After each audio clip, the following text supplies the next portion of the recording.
आप सभी को जय मसीह की। मैं परमेश्वर का दास शमूएल त्रिभुवन फिर से एक बार आपका स्वागत करता हूँ।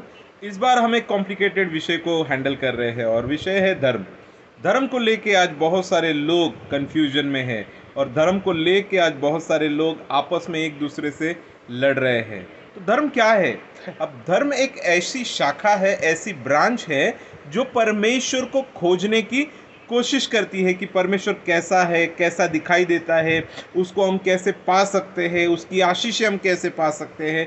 लेकिन आज इन शाखाओं को अगर हम देखेंगे तो बहुत सारे धर्म स्थापित हो गए हैं, जिसकी वजह से लोग आज इतने कंफ्यूजन में और हर एक धर्म के बहुत सारे फॉलोअर्स हो गए हैं। अब किसी को क्या लगता है, किसी को क्या लगता है, इसके वजह से जो जीवित परमेश्वर है वो बदलने वाला नहीं है। जीवित परमेश्वर को कोई धर्म नहीं बदल सकता है।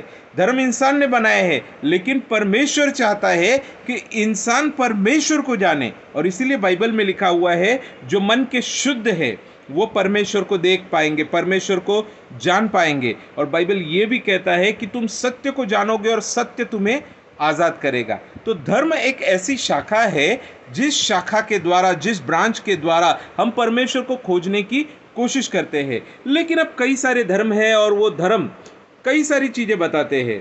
मतलब अब कई सारे धर्मों की अलग अलग टीचिंग्स है और अलग अलग उनके धर्म ग्रंथ है और उन धर्म ग्रंथों में बहुत सारी चीज़ें अलग अलग लिखी हुई है। लेकिन कई सारे लोग कहते हैं कि सारे धर्म एक ही बात बताते हैं। सारे धर्म एक बात नहीं बताते हैं। अगर एक ही बात अगर सारे धर्म बताते होते तो ऐसा होता कि इतने सारे धर्म क्यों निर्माण होते? क्योंकि सारे धर्मों में अलग अलग बातें लिखी गई है, इसीलिए इतने सारे धर्म की निर्माण हुआ है, इतने सारे धर्म उत्पन्न हुए हैं। तो सारे धर्म एक चीज़ें नहीं बताते हैं। जो लोगों को धर्मों के बारे में कुछ पता नहीं है वो लोग ये सारी चीज़ें कहते हैं कि सारे धर्म एक जैसे हैं। धर्म ग्रंथों को पढ़िए तब आपको पता चलेगा कि उस धर्म की शिक्षा क्या है। जैसे मसीहत हो गई, क्रिश्चियनिटी हो गई, तो क्रिश्चियनिटी कोई धर्म नहीं है, ये एक विश्वास है।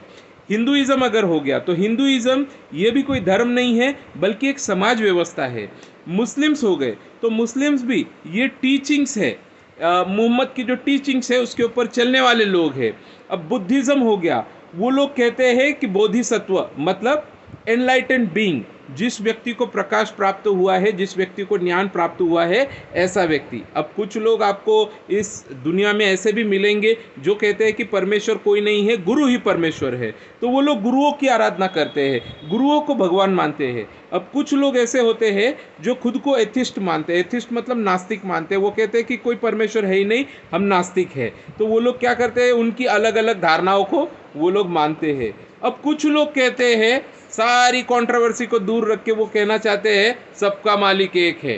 अब सबका मालिक एक नहीं है, आप ध्यान रखिए, सबका मालिक एक नहीं है, सबके अलग अलग पिताजी है, बल्कि एक ही मालिक है। एक ही मालिक है जिसको लोग अगर जानेंगे, इसीलिए बाइबल में लिखा हुआ है कि तुम सत्य को जानोगे और सत्य तुम्हें आज़ाद करेगा। तो एक ही मालिक है, एक ही मालिक को जानिए। और वो मालिक जब आपके जीवन में आएगा, उसको जब आप पप्पा बना लेंगे, उसको जब आप आपके पिताजी बना लेंगे, उसको जब आपका परमेश्वर बना लेंगे, तो आपका जीवन और आपके जीवन की सारी आदतें, आपके जीवन जीने का तरीका बदल जाएगा।